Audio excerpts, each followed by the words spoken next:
Muy buenas tardes, seguimos con las exposiciones del día de hoy, ya estamos cerca de terminar y tengo el honor y el placer de presentar a la doctora Milagros Morey Quirós. Ella es médico egresada de nuestra Facultad de Medicina de la UNAP e hizo la especialidad de Oncología Clínica por la Facultad de Medicina de la Universidad Ricardo Palma en el Hospital Sabogal. Actualmente ella es médico asistente en el Seguro Social en Iquitos. Doctora, por favor. Gracias, doctor Sánchez. Reiterar el agradecimiento por invitarme a esta ponencia y sin más preámbulos vamos a empezar con el tema que trata sobre prevención y detección temprana del cáncer en niños. ¿Cuáles son los objetivos de esta presentación? Vamos a definir lo que significa prevenir y detección temprana y la relevancia de la práctica pediátrica.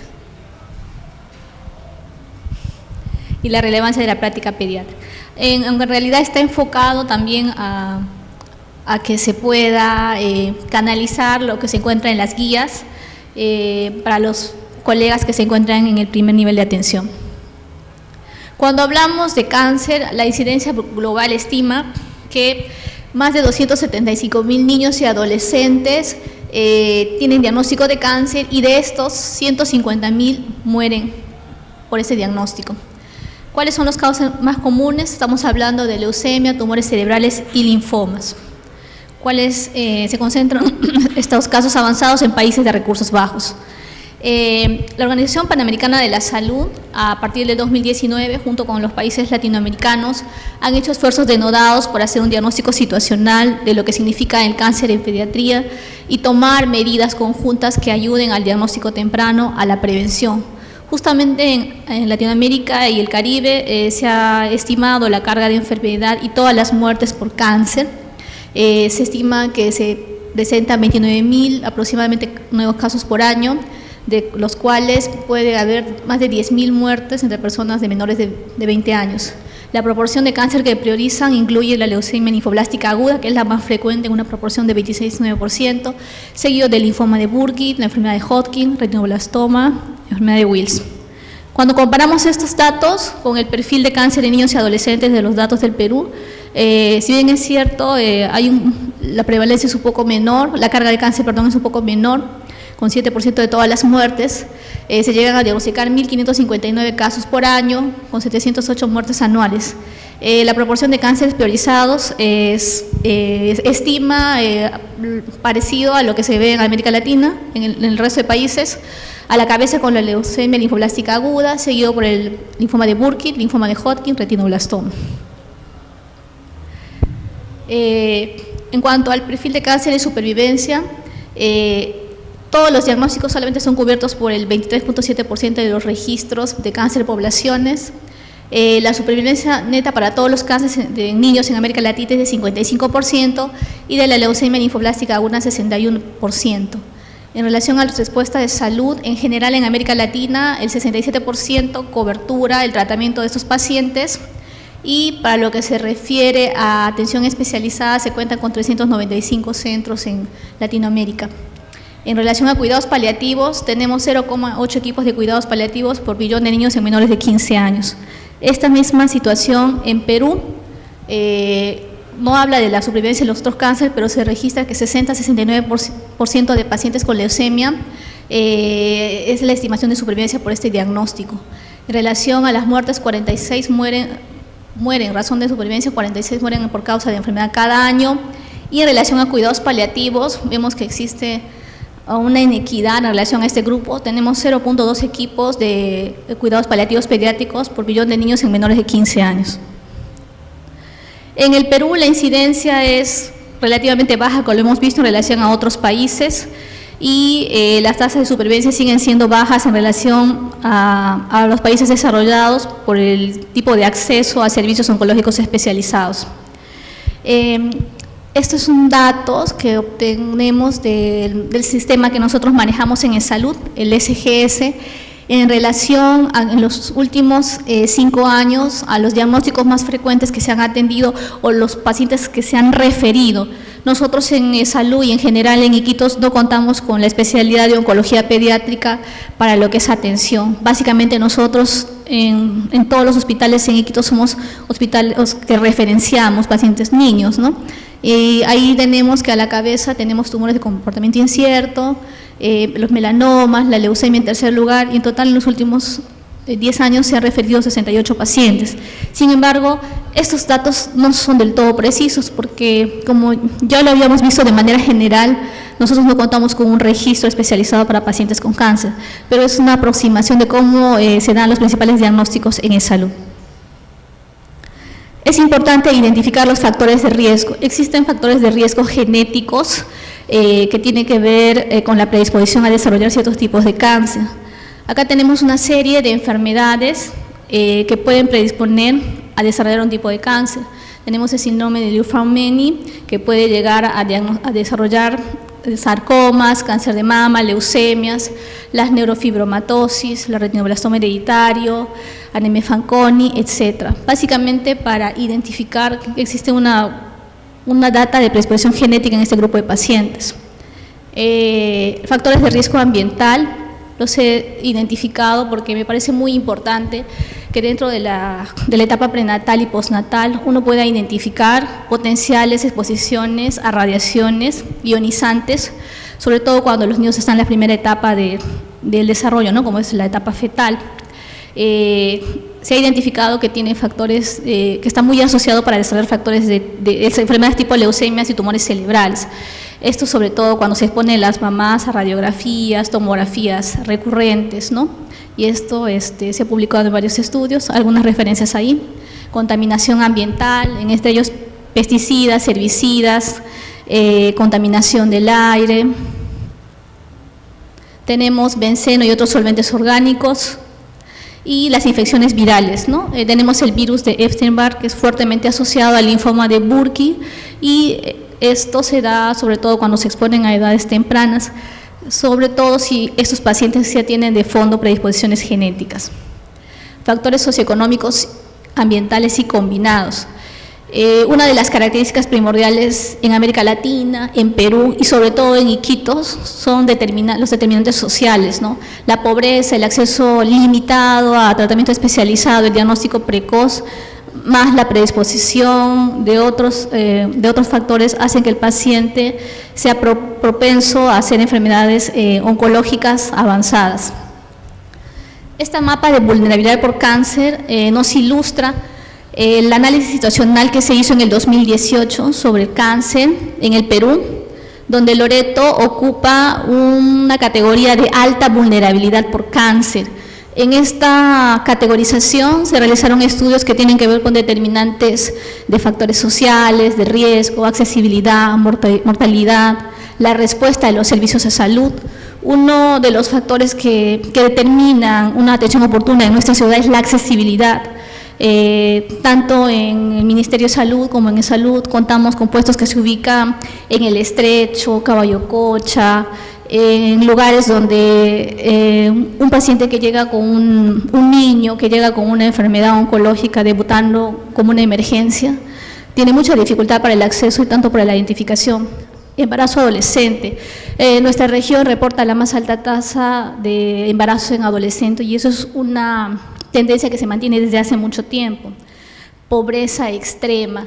Si bien es cierto, existen programas, el CIS cobertura, entre comillas el tratamiento, el manejo, pero no se toma en cuenta los otros factores, ¿no? Los ingresos por familia, si la familia tiene capacidad de quedarse, una vez que llega a Iquitos, de permanecer acá, interculturalidad. A pesar de que tenemos ya coberturado en muchas regiones rurales, muchas zonas rurales, perdón, el internet, información, existe aún una fuerte creencia de parte de nuestra población, de un fuerte sector de la población, en situaciones mágico-religiosas, ¿no? El brujo, la hechicería, y eso hace que los pacientes lleguen muy tarde o incluso si llegan con nosotros por un diagnóstico oncológico, no acepten o no estén de acuerdo con el tratamiento. Existen muchas guías clínicas en relación a la atención del paciente pediátrico oncológico. las guías americanas. En el Perú, la última actualización del 2020 que se hizo sobre el diagnóstico precoz de cáncer en niños y adolescentes.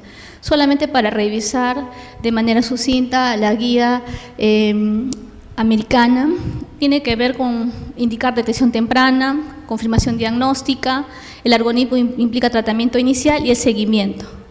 Lo que vamos a tocar de manera un poquito más detallada es la guía de diagnóstico precoz de cáncer en niños y adolescentes en el Perú, que se publicó en el año 2020 y que hasta ahora tiene vigencia, porque me parece que es una guía muy interesante, que no solamente está dirigido en este caso, profesionales especialistas en pediatría, sino que debe ser socializado con todos los colegas de atención primaria.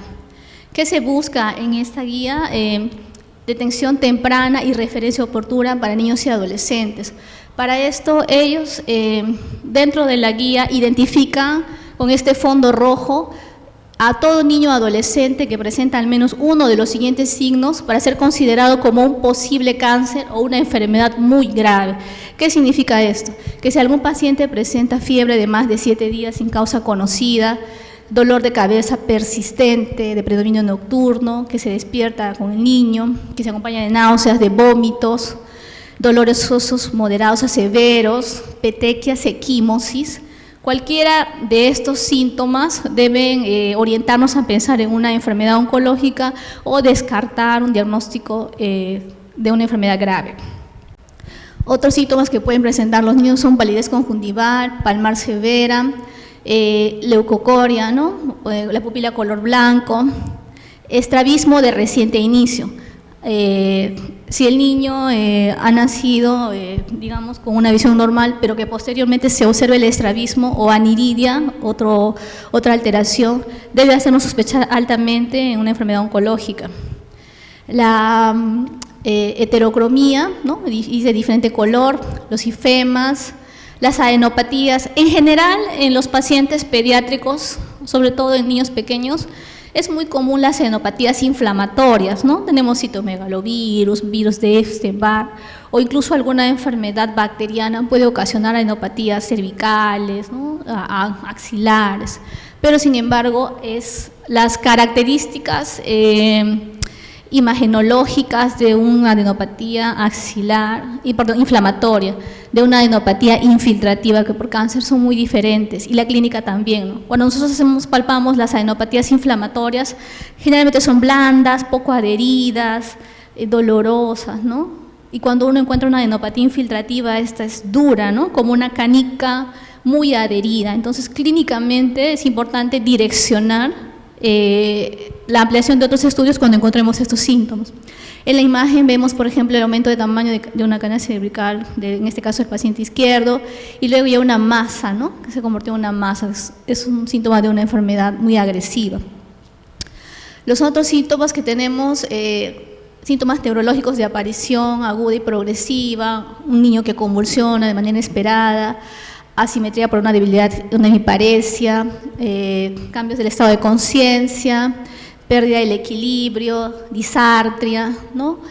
También crecimiento o distensión abdominal, en este caso puede deberse a una hepatomegalia, masas, ¿no? En ambos cuadros vemos una masa en el lado derecho, en la imagen derecha, en un incremento de volumen de abdominal en un niño en edad escolar y el otro en un paciente lactante. En esta oportunidad tenemos cualquier masa que se presente en alguna parte del cuerpo. En la imagen podemos ver una masa localizada en el miembro inferior derecho. Entonces, una vez que nosotros como profesionales de salud, seamos pediatras, médicos en general o colegas de primer nivel de atención, este niño se cataloga como una enfermedad muy grave y lo importante de la guía es que establece que en un tiempo no mayor a 72 horas debe ser referido a un centro del nivel de atención que cuente con oncología pediátrica. Nosotros en Lima contamos con el INE, con el Instituto Superior del Niño, con el Instituto de Salud del Niño, y si en caso, nosotros en Loreto no tenemos este centro, debe ser referido a un centro de mayor complejidad donde se cuente con la especialidad de pediatría. El otro punto que señala la guía tiene que ver con aquellos pacientes que presentan riesgo, ¿no? Cuando hablamos de riesgo de cáncer, no es la enfermedad grave como el fondo rojo, pero sí nos obliga a incrementar los servicios o a referirlo, a hacer las consultas por telemedicina para ampliar los estudios. Entonces, cualquier paciente que presente pérdida del apetito, uno de los síntomas, como menciona la guía, ¿no? Sudoración nocturna importante, palidez palmar, nuevamente vemos las linfadenopatías, otorrea, eritema de pañal persistente, ¿no? A veces vienen a consulta y dicen, no mejora con la crema, mi hijito está todo el tiempo con dermatitis, ¿no? Entonces, ya desde un punto de vista de la especialidad, nos debe obligar a pensar, a descartar, a incrementar estudios para que estos no sean los síndromes paraneoplásicos, ¿no? Que no sean los primeros síntomas de una enfermedad oncológica que se esté desarrollando. Entonces, no se ve muy claro, pero ese es el flujograma que está dentro de la práctica clínica.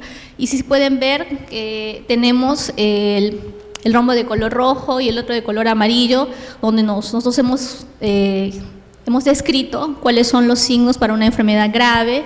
Y ahí lo que busca es direccionar en el menor tiempo posible para que los pacientes puedan ser atendidos en un centro de mayor resolución, ¿no? Y en el anexo 14 de la guía tenemos criterios de emergencia y manejo inicial. Ahí vemos cuáles son algunos casos en los que el paciente puede llegar, entre comillas, o catalogado como una emergencia, cuando llega con dificultad respiratoria, intolerancia oral, ¿no? Entonces, esos pacientes, además de ser estabilizados, deben ser referenciados a la brevedad. ¿Qué tenemos nosotros o por qué es importante realizar prevención primaria? ¿Cuáles son las estrategias que tenemos? En la prevención primaria hablamos de vacunación, tenemos vacunas contra el VIH, actualmente está dentro del protocolo, ¿no? Dentro de los programas de los calendarios de vacunación, realizar este tipo de procesos para que se pueda, porque buscamos a largo plazo disminuir los pacientes con cáncer de cervix, ¿no? Que como región tenemos una de las prevalencias más altas, ¿no? Lo otro es promover estilos de vida saludable que incluyan dieta, actividad física, evitar exposiciones a sustancias que, como ya hemos visto, pueden desarrollar cáncer. En la prevención secundaria, cuando se hace la anamnesis a un paciente con algún síntoma que nos haga sospechar de que puede desarrollar una enfermedad oncológica, se debe hacer una evaluación exhaustiva de la historia familiar. Como ya hemos visto, hay enfermedades con predisposición genética que se transmiten de generación en generación. Para esto se debería establecer programas de vigilancia y grupos de riesgo, ¿no? El seguimiento médico debería ser regular para estas familias y para el niño en este caso. ¿Por qué es importante la detección temprana? Mejora el pronóstico. Tanto en niños como en el adulto, lo que va a determinar la sobrevida de un paciente con cáncer es el momento en el que se hace diagnóstico, el estadio clínico. El estadio clínico 1 y 2, generalmente todos son potencialmente curables, nosotros los buscamos curar, aunque en general en niños cualquier diagnóstico oncológico se busca curar. Los estadios 3 y 4, sobre todo el 3, es de mantenimiento y el 4 igual, ¿no? Buscamos optimizar el tratamiento. Cuanto antes se haga el diagnóstico, más efectivo o más posibilidades tendrá el paciente de tener todas las opciones de tratamiento, que eso incluye manejo quirúrgico, quimioterapia, terapia biológica, radioterapia. Calidad de vida. Cuanto más tardío es el diagnóstico, las secuelas o el deterioro clínico que se produce en el paciente que va a recibir tratamiento es marcado, ¿no? Y eso contribuye a deteriorar la calidad de vida de este y su familia. ¿Cuál es el papel de los profesionales de la salud en la identificación temprana? Y en este grupo estamos incluidos todos, ¿no? Los oncólogos, los médicos generales, los pediatras, todos aquellos que en algún momento puedan tener una evaluación por algún motivo de un niño, o sin hacer papel de profesionales o de médicos puedan identificar en cualquier ambiente, en cualquier espacio, algún niño que pueda ser un candidato para una enfermedad oncológica. Se debe hacer una evaluación física exhaustiva, direccionar las pruebas de laboratorio, hacer un adecuado uso de una adecuada evaluación de la imagenología y sobre todo tener una comunicación asertiva. Si bien es cierto, nuestro sistema de salud no es muy óptimo en cuanto a procesos, en cuanto a tiempo, es importante conocer cómo acortar tiempos, ¿no? Si yo tengo un niño que sé que va a demorar, no sé, una semana en encontrar una cita en pediatría, encontrar procesos para que los pacientes que tengan sospecha oncológica puedan ser priorizados, ¿no? Eso bueno, en salud hay una política que establece la priorización de los pacientes oncológicos. Obviamente en el papel a veces es difícil llevarlo a la práctica, pero lo ideal, con la ley del cáncer, se debería establecer prioridades para los pacientes, para la atención. ¿Qué desafíos tenemos nosotros? ¿Cuáles las prestaciones oncológicas que se llevan acá en nuestra región? Tanto en el hospital regional como en el salud contamos con atención oncológica adulta. Actualmente en el hospital regional, yo coloco medio oncólogo porque, bueno, mi persona atiende tiempo parcial ahí. Lastimosamente, uno de los grandes procesos que no han podido ser sostenibles ha sido la posibilidad de que un especialista permanezca de manera constante, un clínico ahí, ¿no? Y eso se debe a factores externos. Entonces, si bien es cierto, el centro cuenta ya con casi 6 años, desde el 2000, desde que se creó, pero una de las grandes debilidades que tenemos es que no se puede sostener a los especialistas. En el regional contamos con 2 cirujanos oncólogos, por ahora no tenemos ginecólogo-oncólogo, 0 radioterapeuta, un especialista en mezcla. En el salud contamos con 2 clínicos, ningún cirujano, ningún ginecólogo-oncólogo, no radioterapeuta. Oncólogos pediatras, este año una colega nuestra, pediatra, la doctora Liz Kelly, ha ingresado a hacer el fellow en oncología pediátrica. Esperemos que regrese, y que no solo regrese, sino que busque implementar políticas, porque cuando un niño llega al hospital, ya sea en el salud o en el MINSA, con un diagnóstico de leucemia, con un diagnóstico de un retinoblastoma, de un tumor de Wills, sabemos que lo tenemos que referir, ¿no? Y en ese proceso es muy importante la dirección del especialista en ese rubro para poder acortar procesos, ¿no? Para poder acortar distancias. Y esperamos que en algún momento el MINSA también pueda formar, ¿no? Obviamente es un proceso a largo plazo, ¿no? A 2 años. También tenemos un cirujano oncólogo dentro de salud que se está formando. Esperemos que ambos regresen y fortalezcan la atención que se hace acá en Iquitos en relación a los pacientes oncológicos. ¿Qué debemos hacer nosotros? Mejorar el servicio integral en atención al paciente con cáncer.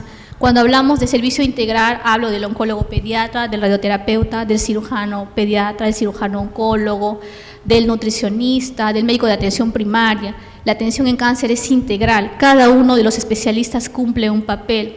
Fortalecer actividades preventivo-promocionales. Esta guía que yo les estoy mencionando, creo que todos los años nos pasan en copia, bueno, lo que yo observo, ¿no? Los colegas lo reciben y lo ponen en el escritorio.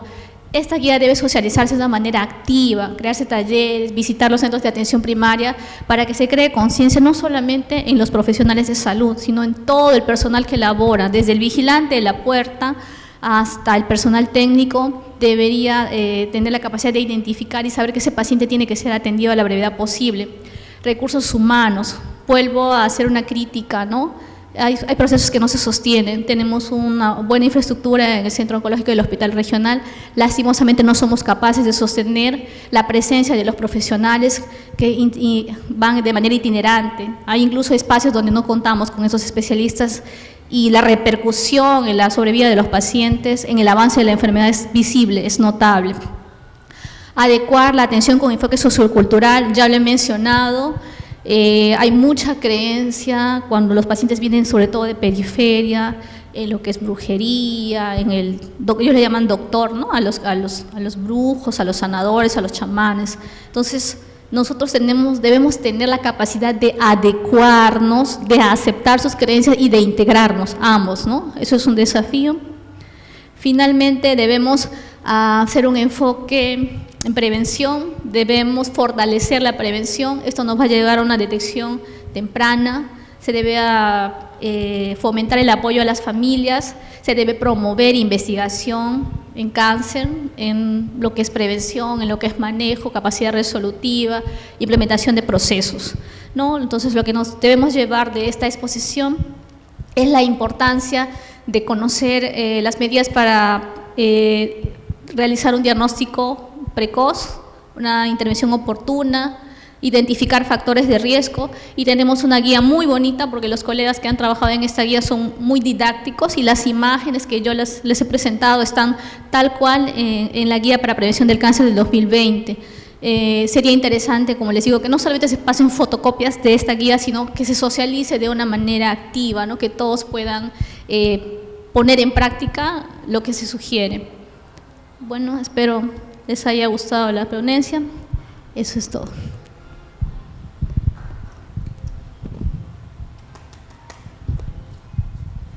Muy bien, doctora Milagros Quiroz Morey.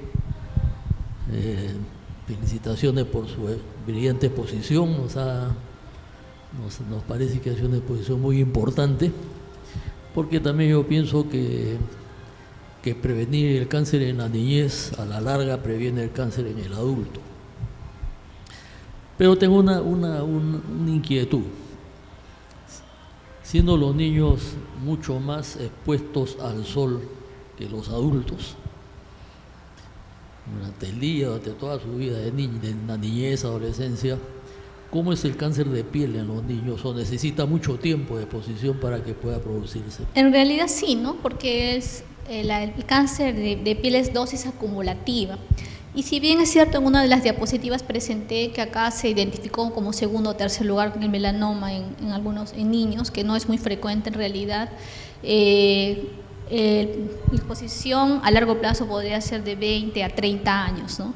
Entonces, las políticas de prevención en ese caso deberían ser dirigidas al uso de protectores solares, al uso de gorros, de sombreros, ¿no? Que nos ayuden a prevenir la exposición directa a rayos solares, la no exposición en horas puntas, como son de 10 de la mañana a 3 de la tarde, ¿no? Y cuando hablamos, por ejemplo, de uso de bloqueadores solares, no es que salgo de la casa y me echo bloqueador, eso debe ser cada 4 horas, ¿no? Porque incluso la exposición se da bajo sombra. Entonces, nosotros como ciudad, como región, debemos tener políticas que empiecen en los colegios, ¿no? Como lo hacen en otros países, sobre todo los países asiáticos, ¿no? Los coreanos, los chinos, ellos tienen muy claro, incluso bueno, los venezolanos, ¿no? Los vemos ahí con sus manejando moto, con chompas, bien cubiertos, ¿no? Y no es porque solo son marcas, ellos saben perfectamente cómo desde el colegio, cómo deben direccionar la prevención para la exposición al sol, ¿no? En este caso para el cáncer de piel. ¿Hay alguna pregunta en el Zoom? No hay. Muy bien, agradecemos a la doctora Milagros Quiroz Morey por su excelente exposición y queda comprometida para otro curso que organice el Colegio Médico y la Sociedad Peruana de Pediatría. Muchas gracias, doctora. Gracias a usted, doctor.